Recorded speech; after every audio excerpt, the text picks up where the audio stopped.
Subscribe now and press the bell icon. Never miss an update. आज हम लोग principle of inheritance and variation के तीसरे lecture का बात करेंगे।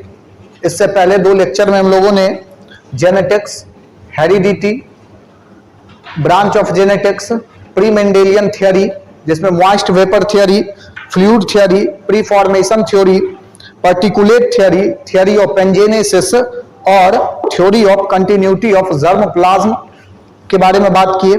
इसके साथ ही advantage of selecting pea plant का बात किए।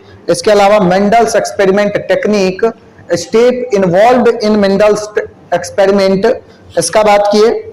इसके अलावा मोनोहाइब्रिड क्रॉस में सिलेक्शन ऑफ प्योर प्लांट, इसके अलावा F1 जनरेशन का प्रोडक्शन, F2 और F3 जनरेशन का प्रोडक्शन किस तरह से होगा, इन सारे चीजों के बारे में बात किए। इसके अलावा रीडिस्कवरी ऑफ मेंडल्स वर्क के बारे में पढ़े। Various cross performed by Mendel में हम लोगों ने मोनोहाइब्रिड क्रॉस तक के बातों को डिस्कस कर चुका है। आज हम लोग शुरू करने जा रहे हैं अब आगे डायहाइब्रिड क्रॉस। शुरुआत करेंगे डायहाइब्रिड क्रॉस से। देखेंगे जरा सबसे पहले डायहाइब्रिड क्रॉस है क्या। मोनोहाइब्रिड क्रॉस जब हम लोग पढ़े तो उसमें क्या देखे कि जब एक कैरेक्टर्स को हम लोगों ने क्रॉस कराया और उसके बाद जो रिजल्ट हम लोगों के पास आया, इस क्रॉस को हम लोग क्या कहें, मोनोहाइब्रिड क्रॉस। डायहाइब्रिड क्रॉस में क्या होगा कि दो अलग अलग कैरेक्टर को अगर हम लोग क्रॉस कराएंगे और उसके बाद हमारे पास जो रिजल्ट आएगा उसको क्या कहेंगे, डायहाइब्रिड क्रॉस। मोनोहाइब्रिड क्रॉस में जैसे हम लोग देखें तो एक ही कैरेक्टर लिया गया था, टॉल, हाइट, और इसका दो अलग अलग वैरायटी का चर्चा किए।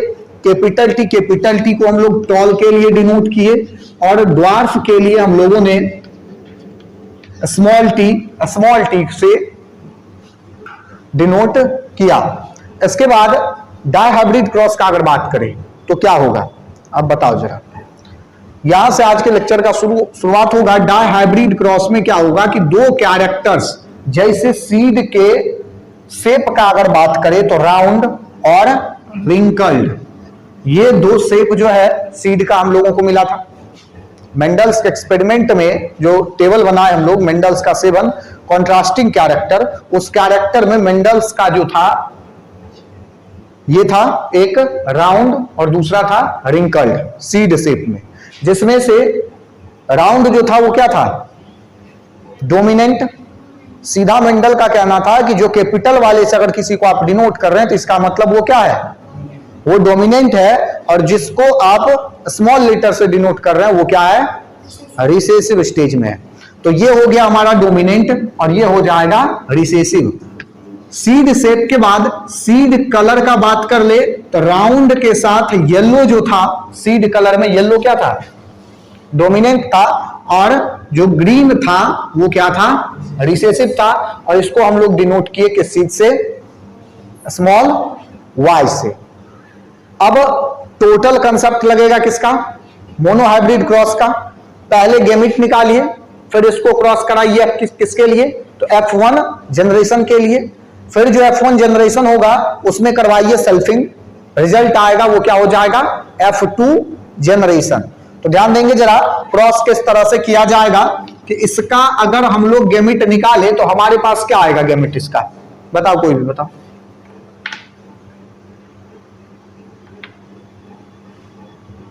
इसका अगर गैमेट निकालेंगे तो क्या आएगा, कैपिटल R और कैपिटल Y, और इसका गैमेट निकाले तो स्मॉल r और स्मॉल y।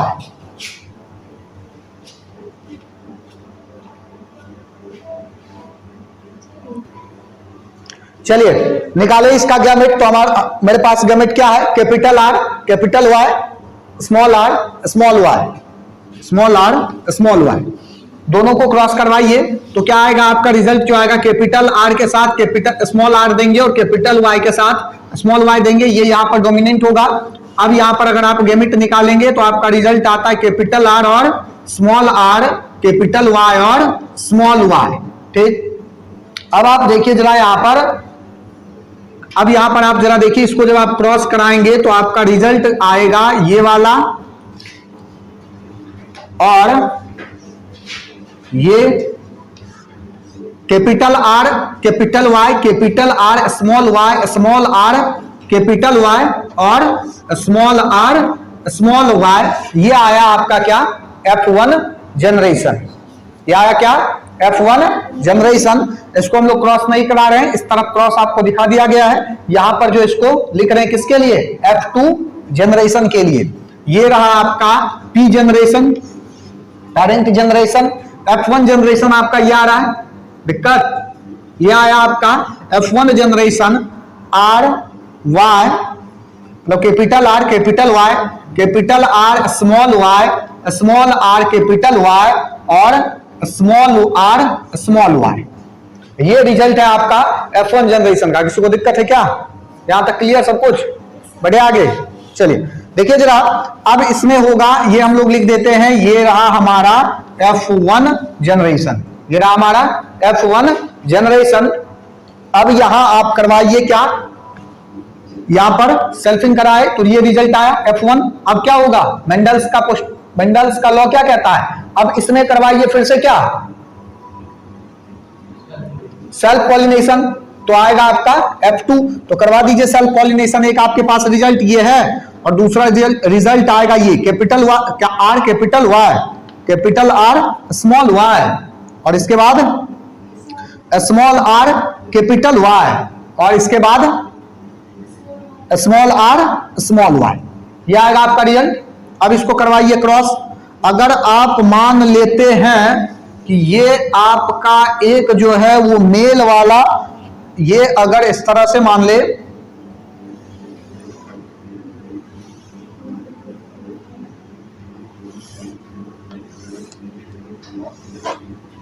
अगर मान लेते हैं कि ये हो गया मेल और ये हो गया फीमेल, ठीक है, किसी भी तरह से आप मान सकते हैं, कोई दिक्कत नहीं है। किसी को मेल माना जा सकता है, किसी को फीमेल, क्योंकि हम लोग को पता है कि मंडल का जब क्रॉस होता है तो उस समय में रेसिप्रोकल क्रॉस भी अगर हम लोग करवाते हैं तो क्या होगा कि रेसिप्रोकल क्रॉस में भी, यानी कि उलट करके भी अगर गैमेट बदल करके भी किया जाए तो क्या होगा, रिजल्ट जो है वो क्या होता है, सेम होता है। तो कोई दिक्कत नहीं है, आप इसको मेल मान लीजिए, इसको फीमेल वाला गैमेट मान लीजिए, या इसको फीमेल गैमेट मान लीजिए, या फिर इसको मेल गैमेट मान लीजिए, कहीं से फिर कोई दिक्कत नहीं है हम लोगों को। चलिए क्रॉस करवाइए जरा।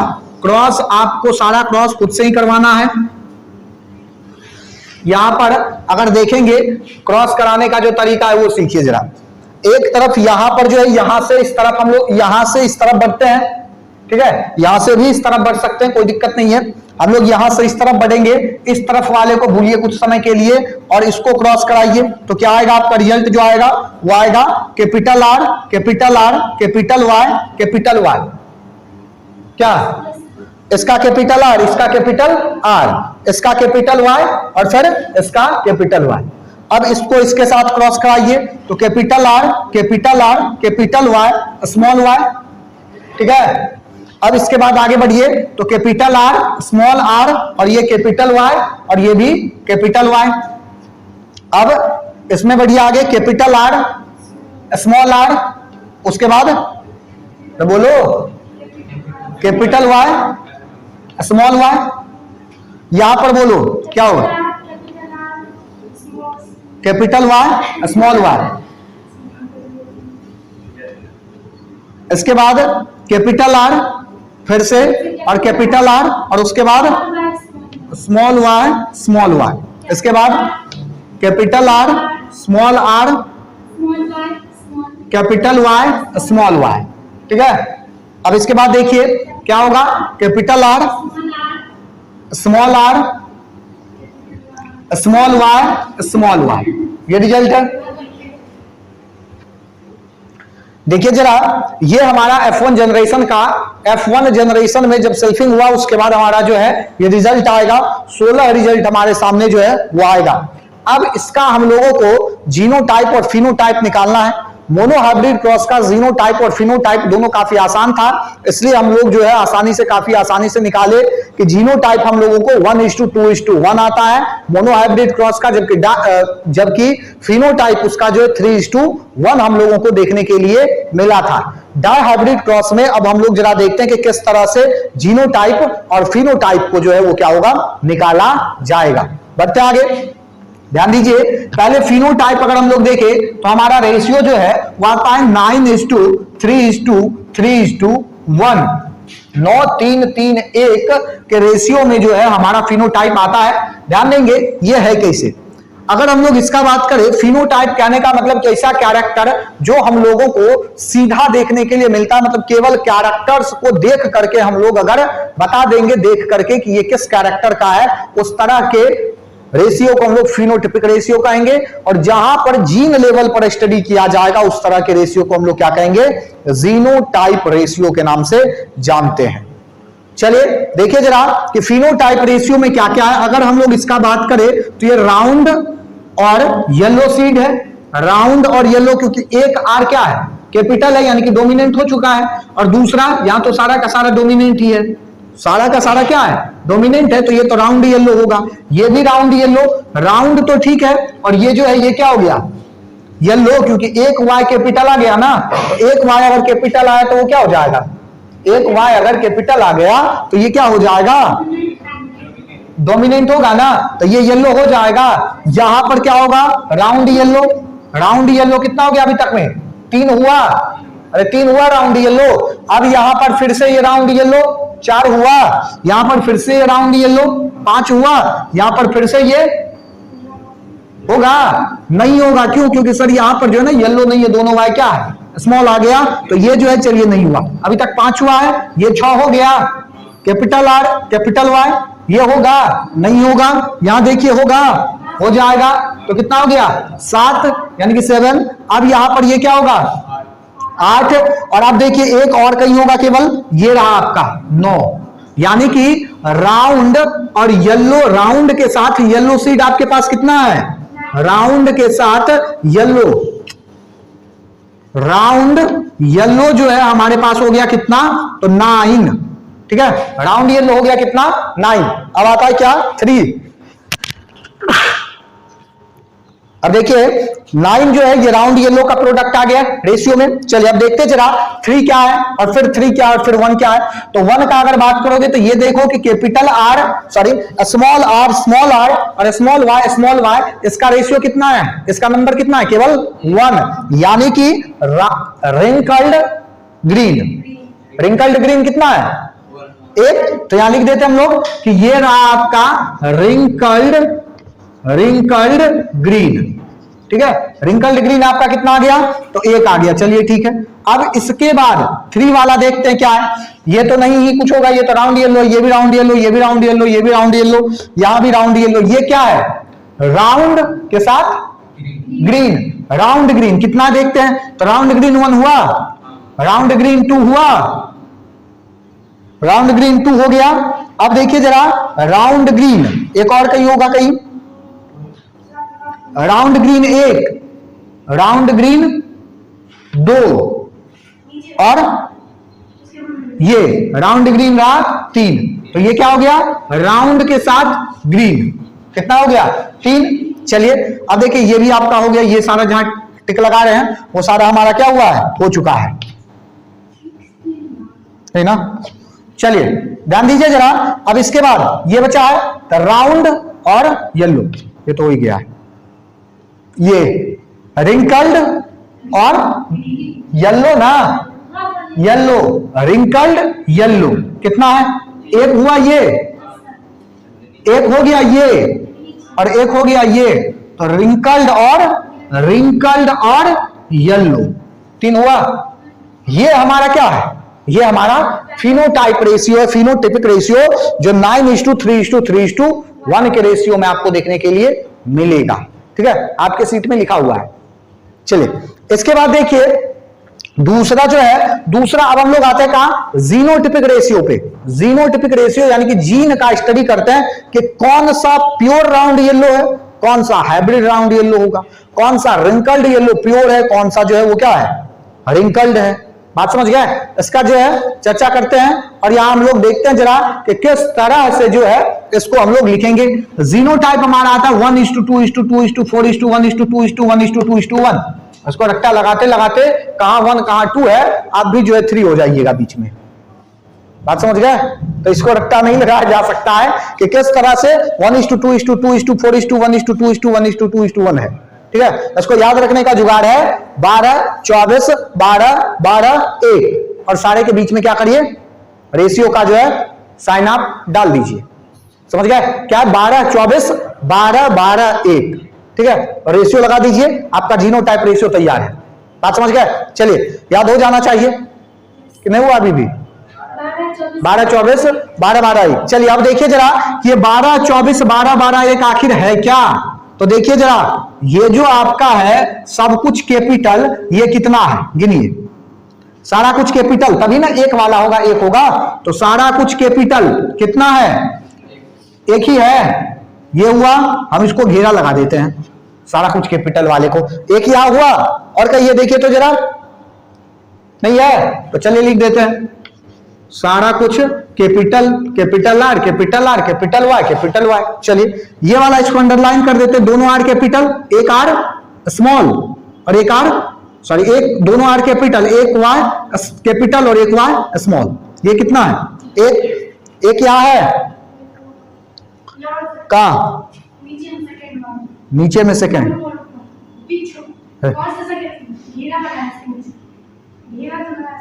या ये। चलिए तो ये वाला दो, तो ये क्या हो गया हमारा capital R capital R capital Y और स्मॉल वाई। ठीक है, देखोगे नहीं तो गधा की तरह ही नींदाते रहोगे अंतिम में, याद रखना। अब देखिए इसके बाद, अब इसके बाद आ जाता है यहां capital R small are capital Y capital Y. ये कितना है, यहां स्टार लगा देते हैं, कितना है इसके ठीक नीचे। तो ये दूसरा हुआ हमारा, तो ये हो गया हमारा कितना,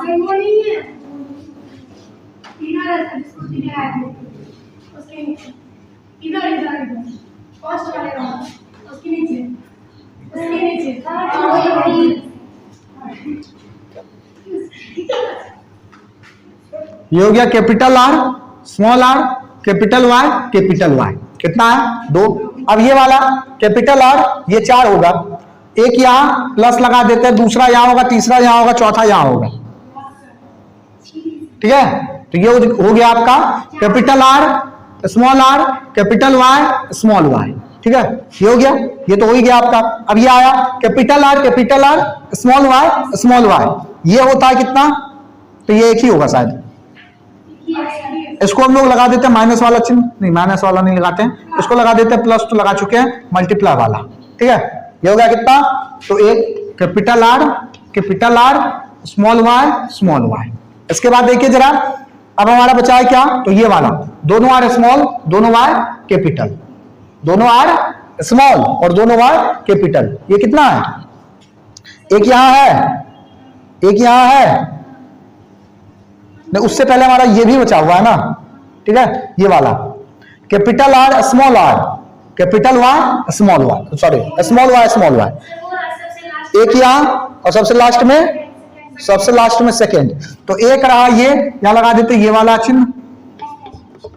ठीक है, तो ये हो गया आपका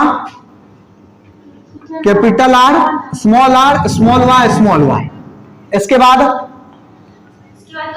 ये वाला कितना है, तो एक, इसको हम लोग क्या करें, इसके नीचे ऐसा लगा देते हैं। ठीक है, तो ये हो गया आपका स्मॉल आर कैपिटल वाई। ठीक है, अब इसके बाद देखिए जरा, अब ये बचा हुआ है, तो ये हो गया 2 है, तो इसमें हम लोग लगा देते हैं ये वाला चिन्ह। तो स्मॉल आर और कैपिटल वाई स्मॉल वाई। ठीक है, और ये सब कुछ कैपिटल जो है ये कितना, स्मॉल वाई।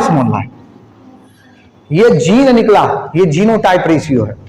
बात समझ गए? इसको याद रखने का भी यही जुगाड़ है, और निकालने के लिए भी आपको आना चाहिए कि किस तरह से इसको निकाला जाएगा। नहीं तो कभी अगर बीच में से अगर कहीं आपसे जो है XYZ करके पूछ ले सतर्कता ही लगा के काम कर सकते हैं। इसके अलावा क्या होगा, याद भी कर सकते हैं और आपको निकालने के लिए भी आना चाहिए। निकालने के लिए इसलिए आना चाहिए क्योंकि आगे जो लॉ ऑफ सेग्रीगेशन बताया जाएगा आपको, तो उस समय में जो है ये सारा चीज आपको आपके लिए जो है कंपलसरी होगा, और उस समय में ये जुगाड़ आपको काम नहीं देगा। याद रखा हुआ केवल एग्जाम में काम देता है, बाकी आगे जो लॉ वगैरह बताया जाएगा उसमें जो है आपको क्रॉस कराने के लिए आना चाहिए, क्योंकि जब आपसे क्रॉस कराने के लिए पूछा जाएगा तो ये सारा कंसेप्ट आपका क्लियर होना चाहिए। और लिखते समय जीनोटाइप फिनोटाइप जो है ये तो लिख ही देंगे, सबका रिजल्ट यही आएगा। बात समझ गए? चाहे वो रेसिप्रोकल क्रॉस कराए या फिर चाहे सीधा क्रॉस कराए, कोई दिक्कत नहीं है, सारा का रिजल्ट यही आएगा। आगे हम लोग बढ़ेंगे reasons of Mendel success. Mendel के सक्सेस का कारण क्या रहा, हम लोग पहले से जान रहे हैं। मेंडल को बेचारे को जो है जीते जी क्या हुआ, अपना जो है उतना ख्याति नहीं मिला जितना मरने के बाद मिला।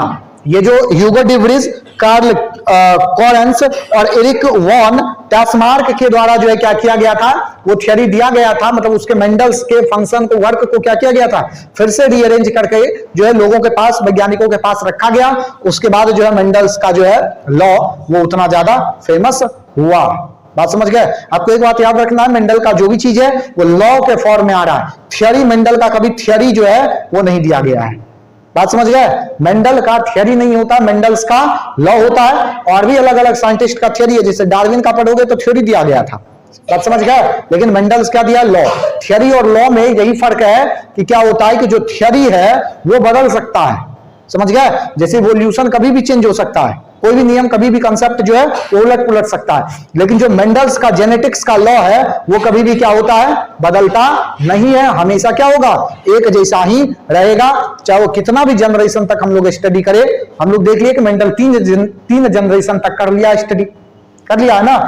पेरेंट जनरेशन को क्रॉस करा करके F1 लाया, F1 को क्रॉस करा करके F2 लाया, F2 को क्रॉस करा करके क्या लाया, F3 लाया। F3 तक में कोई जो चेंज नहीं आया। उसके बाद यानी कि एक अलावा ये भी था, और उसके अलावा और भी कारण से, सक्सेस का ही कारण है ये सारा, जिसके कारण मेंडल का जो लॉ उतना ज्यादा सक्सेस हुआ। तो चलिए, सबसे पहला selection of pure breeding varieties of P.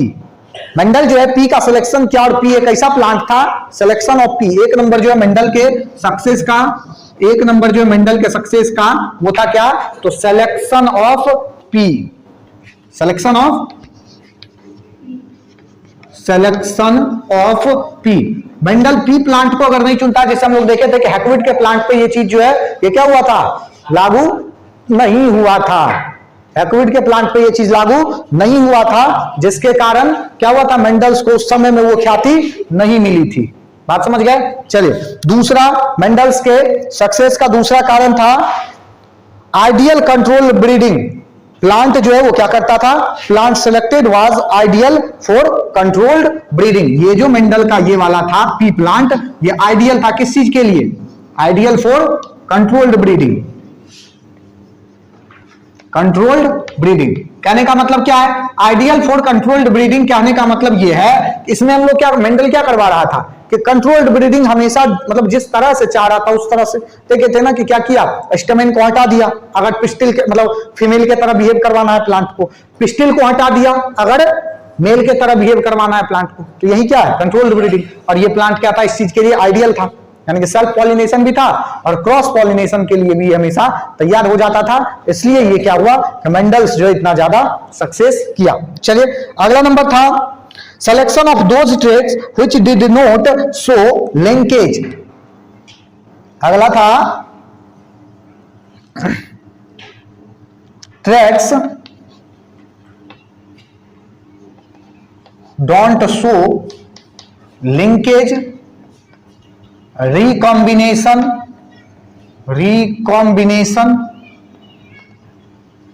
and interaction. ये क्या था कि यहां जो मेंडल्स का जो ये वाला ट्रैक था, ये क्या हुआ कि ये ना तो लिंकेज शो करता था, ना रिकॉम्बिनेशन शो करता था, और ना ही इंटरेक्शन शो करता था। लिंकेज कहने का मतलब क्या है, चलिए ध्यान दीजिए यहां कि ये क्या होगा कि मेंडल्स का जो ट्रेट्स था वो ना लिंकेज शो करता था, ना रिकॉम्बिनेशन और ना ही इंटरेक्शन। अगर इसमें से कोई भी कैरेक्टर शो करने लगता तो सारा कैरेक्टर का मिक्सअप हो जाता और जो कंट्रोल्ड ब्रीडिंग था वो भी फेल, और इसके अलावा जो प्योर वैरायटी मिल रहा था मतलब कि अधिक से अधिक जनरेशन तक, वो भी मेंडल्स को नहीं मिलता। बात समझ गए? तो ये भी मेंडल्स का जो है सक्सेस का एक कारण रहा। इसके अलावा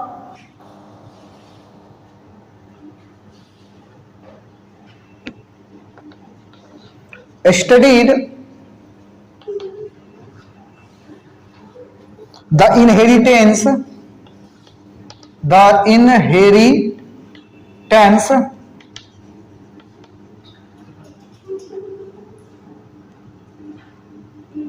character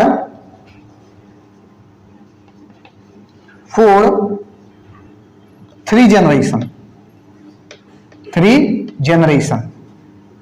कहने का मतलब क्या है कि क्या हुआ कि मेंडल क्या किया कि कई जनरेशन तक, 3 जनरेशन तक चेक किया कि अगर मान के चलो कि फेल हो सकता था, अगर प्योर वैरायटी का चर्चा करें या हाइब्रिड का चर्चा करें किसी का भी, तो एक जनरेशन में फेल हो जाए, दूसरे जनरेशन में फेल हो जाए, तीसरे जनरेशन तक देखा, इसीलिए चौथे जनरेशन का भी मेंडल स्टडी किया। तो कई वैरायटी मतलब कई जनरेशन तक मेंडल देख लिया कि कहीं भी फेल होने का कोई चांस नहीं है। अगर फेल होता तो अभी तक में हो चुका होता, अगर फेल नहीं हुआ है इसका मतलब ये क्या होगा कि आगे फेल नहीं होगा। बात समझ गए? इसके अलावा एक और था कि स्टडी, एक तो ये रहा कि कई जनरेशन तक, इसके अलावा मतलब काफी ज्यादा प्लांट पे भी स्टडी किया। काफी ज्यादा प्लांट पे स्टडी कहने का मतलब कि बहुत सारा प्लांट ग्रो करवाया पी का, 1 2 नहीं 1000 2000 5000 पे, कहीं तो फेल हो, मतलब 1 2 प्लांट पे हो सकता है फेल हो जाए, 10 प्लांट पे फेल हो जाए, 20 प्लांट पे पास कर जाए, 50 पे 100 पे 200 पे पास कर जाए, 1000 2000 पे तो लक से नहीं ना पास होगा, वो तो कहीं ना कहीं कोई चीज क्या हो रहा है, काम कर रहा है, इफेक्ट चल रहा है, तब ना उतना ज्यादा जो है वो क्या हो रहा है, मतलब उतने ज्यादा प्लांट को वो इफेक्ट कर रहा है। बात समझ गए? तो ये भी एक कारण रहा मेंडल के सक्सेस का। इसको हम लोग लार्ज सैंपलिंग साइज कह सकते हैं, large sampling size, large sampling size. ध्यान दीजिए। इसके बाद अगला नंबर आपका आता है statistical method. Statistical method, Mendel's को मैथ का अच्छा खासा नॉलेज था और इसका फायदा जो है इसको मेंडल्स के क्रॉस में मिला। मेंडल जब रिजल्ट निकालता तो सबका रेशियो निकालता कि ग्रीन कितना आया, राउंड कितना आया, राउंड के साथ ग्रीन कितना है, रिंकल्ड के साथ ग्रीन कितना आया, रिंकल्ड के साथ येलो कितना है, सबका रेशियो निकाल करके एक ऐसा रेशियो तैयार करता मेंडल हमेशा जो उसको काफी ज्यादा आसान लगता। और हम लोग को भी काफी ज्यादा आसान अब लग रहा है क्योंकि लोगों को समझ में पहले नहीं आती थी। मेंडल्स का बात उसके समय से काफी ज्यादा क्या चल रहा था, आगे चल रहा था, लगभग 100 साल आगे का बात मेंडल कर रहा था, इसलिए उस समय में ये सक्सेस नहीं हुआ। लेकिन ये स्टैटिकल, यही स्टैटिकल मेथड जो है ये जेनेटिक्स का बेस बना, ये हम लोग देख रहे हैं अभी। समझ गए बात को? चलिए इसके बाद Mendel was lucky in selecting those traits the factor which did not interact. ये पहले ही बता दिया गया आपको कि इंटरेक्शन जो है मेंडल क्या किया, इंटरेक्शन मेंडल का प्लांट कभी जो है शो नहीं करता था, ना ही रिकॉम्बिनेशन शो किया और ना ही ये कभी जो है लिंकेज शो किया। बात समझ गए? तो ये सारा मेंडल का लक रहा, बेहतर मतलब अच्छा किस्मत था कि ये सारा चीज शो नहीं करता, नहीं तो हैक्विड प्लांट के जैसा वो भी क्या होता, सारा नियम रूल जो है धरे का धरे रह जाता, फेल हो जाता। बात समझ गए? चलिए, तो ये सारा कहानी रहा मेंडल के सक्सेस का, रीजन का। बात समझ गए? और भी कारण है, बहुत सारा कारण आपकी सीट में दिया गया, आप पढ़ लेंगे। समझ गए? इसी चीज को जो है बारी बारी से अलग अलग फॉर्म में जो है लिखा गया है। चलिए आगे बढ़ते हैं जरा। Changing concept of inheritance, changing concept of inheritance, changing concept of inheritance. Changing concept of inheritance में यानी कि जो मेंडल के द्वारा जो कंसेप्ट दिया गया उसमें क्या क्या चेंज आया अभी तक में, सब बात का चर्चा करेंगे। तो सबसे पहले आप याद रखेंगे मेंडल जिस चीज को फैक्टर कहा था कि कोई चीज ऐसा है कैरेक्टर को जो एक जनरेशन से दूसरे जनरेशन में लेकर के जा रहा है, उस फैक्टर को आज हम लोग क्या नाम देते हैं, जीन। क्या नाम देते हैं? जीन। और ये कौन दिया, ये टर्म जो है दिया गया किसके द्वारा, तो जॉनसन के द्वारा, जॉनसन नाम के साइंटिस्ट के द्वारा। कब? तो 1909 में जो है ये क्या किया गया, टर्म दिया गया फैक्टर चेंज इनटू जीन। बात समझ गए? चलिए आगे बढ़िए। इसके बाद कहा गया कि जीन में भी जो है कुछ अलग वैरायटीज आपको देखने के लिए मिलेगा। जीन में अलग अलग कैरेक्टर, अलग अलग जो है कैरेक्टर आपको देखने के लिए जो मिल रहा है, उसको हम लोग अब क्या कह दिए, एलील कह दिए। बात समझ गए? जीन के कैरेक्टर को क्या कह दिए, जीन के अलग अलग कैरेक्टर को क्या कह दिए, तो एलील कह दिए। ठीक है, दूसरा ये बदलाव था मेंडल्स के इनहेरिटेंस में, दूसरा बदलाव यही था। तीसरा बदलाव है gene are present on chromosome. Mendel को यह नहीं पता था कि फैक्टर है कहां आखिर में। बात समझ गए? मेंडल को यह बिल्कुल भी नहीं पता था कि कहां है फैक्टर, लेकिन बाद में पता चला कि जीन कहां प्रेजेंट है, gene present on chromosome, gene present on chromosome. Chromosome के ऊपर क्या है, जीन प्रेजेंट है। अगला नंबर 4, अगला क्या बदला, चौथा नंबर में बदला, gene is considered to control of inheritance of one character. ध्यान दीजिए, मेंडल्स के कंसेप्ट में यह था कि क्या होता है कि फैक्टर ही सब कुछ को कंट्रोल कर रहा है, लेकिन मेंडल ये नहीं कहा कि एक फैक्टर एक कैरेक्टर को कंट्रोल कर रहा है या एक ही फैक्टर सारा को कंट्रोल कर रहा है। मेंडल में ऐसा कुछ भी हम लोगों को पता नहीं चला, लेकिन जो चेंजिंग कंसेप्ट आया वो ये बता दिया कि वन जीन जो है वो क्या करता है, एक जो जीन है वो क्या करेगा, वन कैरेक्टर को ही क्या करता है, कंट्रोल करने का काम करेगा, कैरेक्टर को कंट्रोल करेगा। बात समझ गए? चलिए अगला number, a gene does not produce a character itself although it may exercise the major control on its development। Gene जो है वो क्या होगा कि अपना कैरेक्टर खुद से डेवलप नहीं क्रिएट करता है, उसको दिया जाता है, बताया जाता है कि आपको किस कैरेक्टर को कंट्रोल करना है। समझ गए बात को? One gene one enzyme hypothesis जो है ये इसी के संदर्भ में दिया गया। One gene one enzyme, one gene one enzyme hypothesis जो इसी के संदर्भ में दिया गया था। कब? तो 1940 में। लेकिन याद रखिए कि ये जो हाइपोथेसिस है ये गलत हो गया था।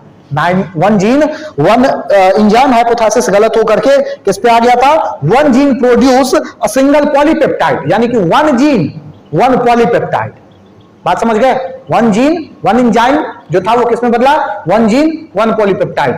बोलो।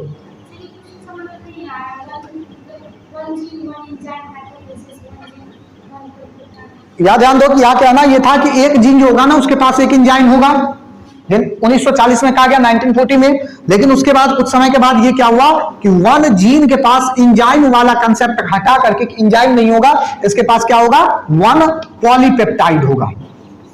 पॉलीपेप्टाइड समझते हो ना? जब क्या होगा कि एक से ज्यादा पेप्टाइड जो है आपस में अटैच होगा तो उसको क्या करेंगे, पॉलीपेप्टाइड। तो ये जो है ये जीन के पास जो है पॉलीपेप्टाइड होगा। It is further established that gene is chemically a linear segment of DNA now called cistrone। ध्यान दीजिए, डीएनए के फंक्शनल यूनिट को जीन कहे और जीन के यूनिट को अब हम लोग क्या करेंगे, सिस्ट्रोन। बात समझ गए? ये चेंजिंग कंसेप्ट ही था। फैक्टर जो है, फैक्टर बदला जीन में, जीन बदला एलील में। अब जीन के फंक्शनल यूनिट को क्या नाम दे दिया गया, तो सिस्ट्रोन। अब सिस्ट्रोन जो है, सिस्ट्रोन के यूनिट को हम लोग क्या कह दिए, रेकॉन। सब यूनिट को, सिस्ट्रोन के सब यूनिट को क्या कह दिए, रेकॉन। समझ गए बात को? Recon is sub unit of cistron that undergo recombination. Recombination पढ़ेंगे हम लोग अभी आगे, लिंकेज एंड रिकॉम्बिनेशन पढ़ना, ये टॉपिक है हम लोगों को। Muton is sub unit of cistron. ठीक है, muton is also sub unit of cistron that is capable of mutation. ध्यान दीजिए, रेकॉन और म्यूटोन दोनों है। तो रेकॉन जो है वो क्या कर रहा है, रिकॉम्बिनेशन का में काम कर रहा है, और जो म्यूटोन है वो क्या कर रहा है, म्यूटेशन में काम कर रहा है। और ये दोनों सब यूनिट है किसका, जीन का, सॉरी जीन के यूनिट सिस्ट्रोन का। बात समझ गए? याद रखना है, जीन का यूनिट क्या, देखिए डीएनए का यूनिट जीन, जीन का यूनिट सिस्ट्रोन, सिस्ट्रोन का सब यूनिट रेकॉन और म्यूटोन। रेकॉन क्या कर रहा है, तो रेकॉन का काम है रिकॉम्बिनेशन, म्यूटोन का काम है म्यूटेशन। बात समझ गए? चलिए पढ़िए आगे जरा। टर्म सिस्ट्रोन, रेकॉन और and म्यूटोन was given by S Berger 1955। ये भी याद रखना आपको, 1955 में क्या किया गया कि जो है दिया गया था एस बेंजर के द्वारा। समझ गए? यही सारा चेंजिंग कंसेप्ट है किसका, तो मेंडल्स के इनहेरिटेंस का। समझ गए। आगे हम लोग शुरू करेंगे Mendel's law of inheritance. Mendel's law of inheritance दो तरह का है, मोनोहाइब्रिड क्रॉस, डायहाइब्रिड क्रॉस। दोनों को जो हम लोग अभी के अभी खत्म करेंगे। चलिए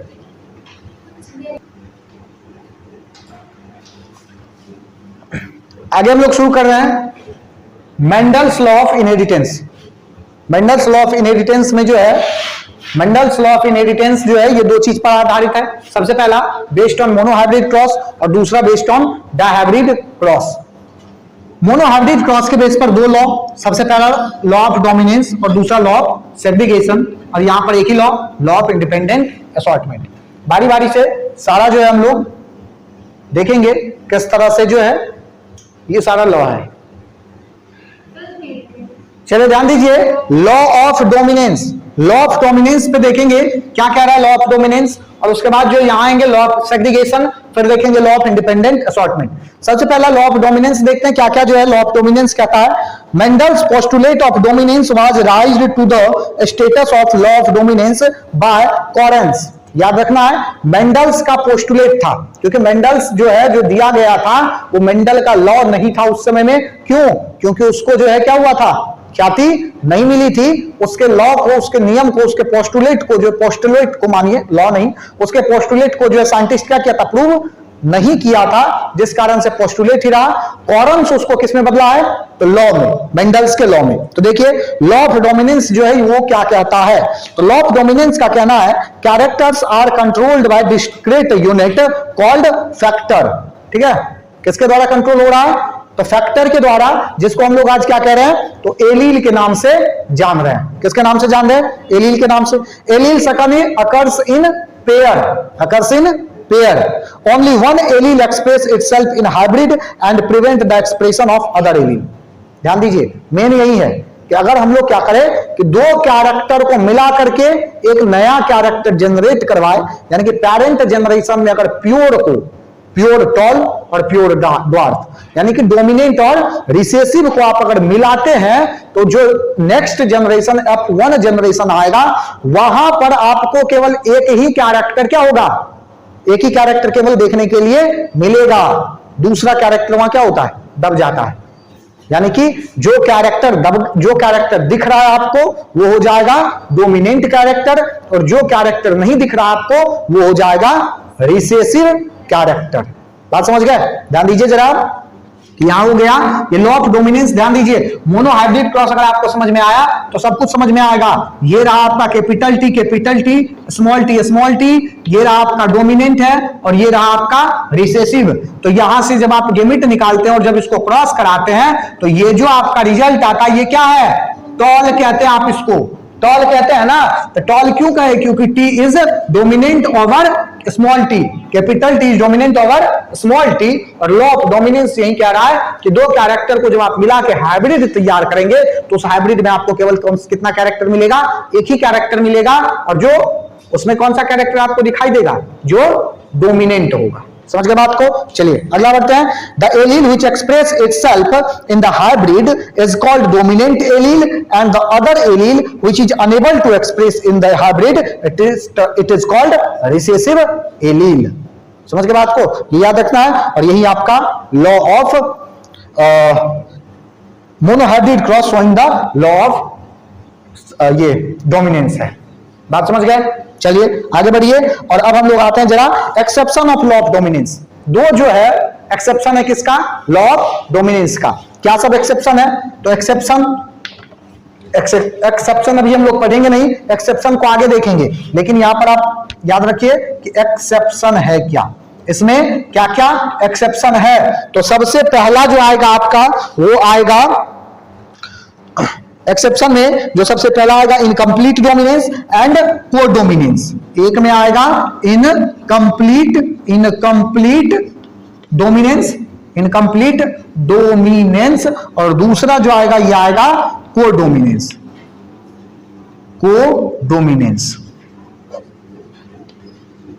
बात समझ गया? ये दोनों जो है इनकम्प्लीट डोमिनेंस और को डोमिनेंस, ये दोनों लॉ ऑफ डोमिनेंस का, लॉ ऑफ सेग्रीगेशन का जो है क्या है, नहीं सॉरी, लॉ ऑफ डोमिनेंस का जो ये दोनों क्या है, एक्सेप्शन है, अपवाद है, ये दोनों जो है ये फॉलो नहीं करेगा किसको, लॉ ऑफ डोमिनेंस को। अभी हम लोग आगे चल करके देखेंगे इस दोनों को, तो आपको पता चल जाएगा कि ये क्यों कर रहा है ऐसा। बात समझ गए? चलिए बढ़ जाएंगे जरा और आ जाते कहां, तो नंबर 2 पे law of segregation.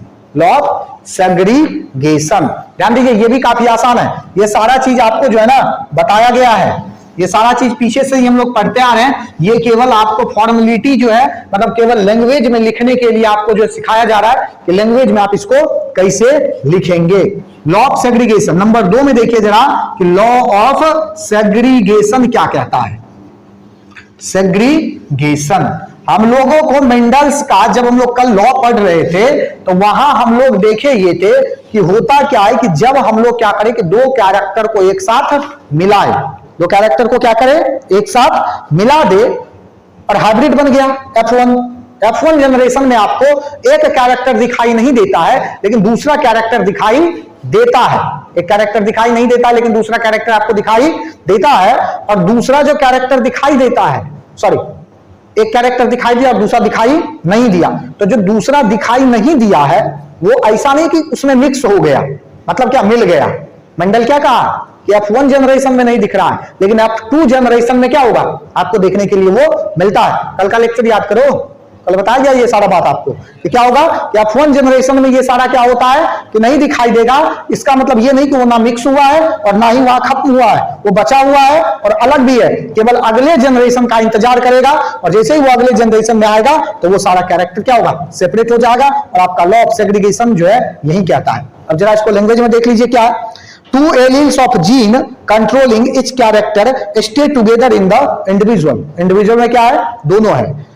during gamete or spore formation by meiosis the allele of a pair segregate from each other so that a gamete or a spore carries only one allele of a character। बात समझ गया? क्या होगा कि दोनों एक साथ है लेकिन गैमेट फॉर्मेशन के समय दोनों क्या होगा, अलग हो जाएगा। एक एग्जांपल से भी इसको भी जो है क्रॉस से आप समझिए, इसको आप क्रॉस से समझिए और समझिए। देखिए जरा यहां हम लोग क्रॉस करवा रहे हैं, देखिए किस तरह से होगा। ये रहा हमारा, ले लिया हम लोग, दूसरा कलर से करवा लेते हैं, नहीं मिटा सकते हैं। ये रहा आपका कैपिटल टी, ठीक है। इसको आप क्रॉस कराए किससे, स्मॉल टी से, ठीक है। गैमेट अगर इसको जरा इस तरफ ही कराते हैं ज्यादा जगह मिलेगा। कैपिटल टी स्मॉल टी, ये रहा आपका क्या, पेरेंट जनरेशन। यहां पे क्रॉस करवाया जा रहा है किसका, इसका लॉ ऑफ सेग्रीगेशन का, ठीक है। ध्यान दीजिए, ये रहा आपका कैपिटल टी, ये रहा स्मॉल टी, यानी कि टॉल और ड्वार्फ, डोमिनेंट और रिसेसिव। चलिए अब देखिए, ये प्योर टॉल हुआ, वो प्योर ड्वार्फ हुआ। गैमेट अलग करिए, गैमेट को जो है क्या करिए, अलग करिए। तो गैमेट जब आप इसका क्या करेंगे, अलग करेंगे, तो आपको आएगा क्या, कैपिटल टी और कैपिटल टी। इसका गैमेट जब आप अलग करेंगे तो स्मॉल टी और स्मॉल टी, यही ना आएगा। अरे बोलो नालायक। तो यहां पर देखो, ध्यान दो कि इसको जब तुम क्या करोगे, क्रॉस करवाओगे, तो क्या होगा, रिजल्ट तुम्हारा है कैपिटल टी और स्मॉल टी, कैपिटल टी और स्मॉल टी, कैपिटल टी और स्मॉल टी, कैपिटल टी और small t. All plant are tall but in hybrid condition, ना प्योर टॉल आया है और ना ही प्योर ड्वार्फ आएगा, यानी कि ड्वार्फ वाला कैरेक्टर तो खत्म हो गया लेकिन टॉल तो दिख रहा है ना। तो मेंडल क्या कहा कि ये जो आपको दिख रहा है ना, ये हकीकत में ऐसा है नहीं, अब ये क्या होगा, अलग होगा। तो इसका सेल्फ क्रॉस कराएंगे ना, सेल्फ पॉलिनेशन, तो करवा देते इस तरफ सेल्फ पॉलिनेशन इसका। तो देखिए जरा क्या होगा, ये रहा आपका capital T small t, capital T small T. Gamete निकालिए, क्या होगा, गैमेट निकालिए कैपिटल टी और स्मॉल टी, और इसका गैमेट निकालिए तो फिर कैपिटल टी और स्मॉल टी। करवाइए क्रॉस इसको, तो क्रॉस जब करवाएंगे तो रिजल्ट आएगा capital T capital T capital T small t capital T और small T.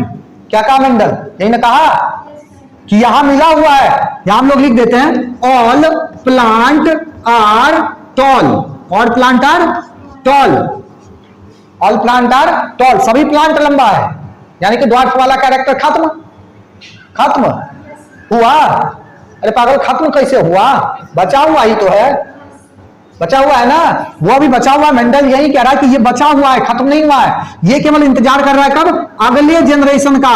In F2 generation in the gamete formation, eight the time of gamete formation the characters of dwarfness and tallness would be separated. आप समझ गए? वो separate होगा और अगले generation में, F2 generation में, वो अपना कैरेक्टर जो है पूर्ण रूप से फिर से गेन कर लेगा। बात समझ गए? लॉ ऑफ सेग्रीगेशन आपका यही कहता है। समझे? आगे हम लोग शुरू कर रहे हैं लॉ ऑफ इंडिपेंडेंट असॉर्टमेंट। देखिए जरा ध्यान दीजिए, लॉ ऑफ इंडिपेंडेंट असॉर्टमेंट जो है ये क्या कहता है? लॉ ऑफ इंडिपेंडेंट असॉर्टमेंट जो है, ये सेकंड लॉ जो है मेंडल का है, कॉरेंस के द्वारा ही कहा गया कि it is the second law of Mendel's, ठीक है, बाय कॉरेंस। ये भी याद रखना है। लॉ ऑफ इंडिपेंडेंट असॉर्टमेंट क्या कहता है ये समझिए। The allele of two pair of traits separated independently to each other during gamete और स्पोर फॉर्मेशन। ये पीछे वाले जनरेशन से हम लोग, सॉरी, पीछे वाले लॉ से देख रहे हैं, लॉ ऑफ सेग्रीगेशन से। सेग्रीगेशन में यही ना हुआ था कि क्या हुआ कि जो है, जो गैमेट, सॉरी, जो कैरेक्टर मिला हुआ था वो गैमेट फॉर्मेशन की क्या समय क्या हुआ है? अलग हो गया है। These get randomly rearranged in the offspring at the time of fertilisation, producing both parental and new combination of traits. यानी कि अब आप आ जाइए डायहाइब्रिड क्रॉस में, क्योंकि it is based on dihybrid cross. Randomly arrange होता है ना, भी हम लोग डायहाइब्रिड पीछे पढ़े इसी चैप्टर, इसी लेक्चर में पीछे पढ़े डायहाइब्रिड क्रॉस। उसमें अगर आप देखेंगे, मान लेते हैं, ऐसा मान लीजिए कि आपको क्या किया गया कि राउंड और येलो सीड आपको दिया जाए और इसको आप क्रॉस करा दिए रिंकल्ड और ग्रीन सीड के साथ, तो आपका जो F1 का जनरेशन आएगा वो क्या आएगा? वो आता है आपका क्या, आप देख चुके हैं, कैपिटल आर कैपिटल वाई। एक दूसरा आएगा capital R small are capital Y small Y, यही आता है। अब जब आप इसको सेल्फ ब्रीडिंग करवाएंगे, सेल्फ पॉलिनेशन करवाते हैं, तो ये क्या होगा? क्या ये फिक्स है अरेंजमेंट कि ये इसके बाद आएगा, ये इसके बाद आएगा, ये इसके बाद आएगा? ये रेंडमली अरेंज क्या है, हो सकता है नेक्स्ट जनरेशन में। यही है क्या? Law of independent assortment. Exception है इसका भी जो है एक्सेप्शन है, exception of law of independent assortment. ये शो करता है कौन? तो लिंकेज। ये आपको याद रखना है, लिंकेज जो है ये क्या है? इसका एक्सेप्शन है। लिंकेज एंड रिकॉम्बिनेशन आपको जो डिटेल में पढ़ाया जाएगा, अभी आप केवल इसको याद रखिए। लिंकेज जो है वो क्या है? इसका जो है एक्सेप्शन है। समझ गए? लिंकेज है क्या, इसको थोड़ा सा देख लीजिए। तो लिंकेज जो है the phenomenon of inheritance of a number of gene due to their occurrence on the same chromosomes is called linkage. एक ही क्रोमोसोम पे अगर एक से अधिक जीन क्या हुआ है, आना शुरू हो चुका है, तो उसी को हम लोग, उसी फेनोमेनन को क्या कह देंगे? लिंकेज कहेंगे। और linkage is the exception of law of independent assortment. समझ के बात को? चलिए, लिमिटेशन ऑफ मेंडलिज्म।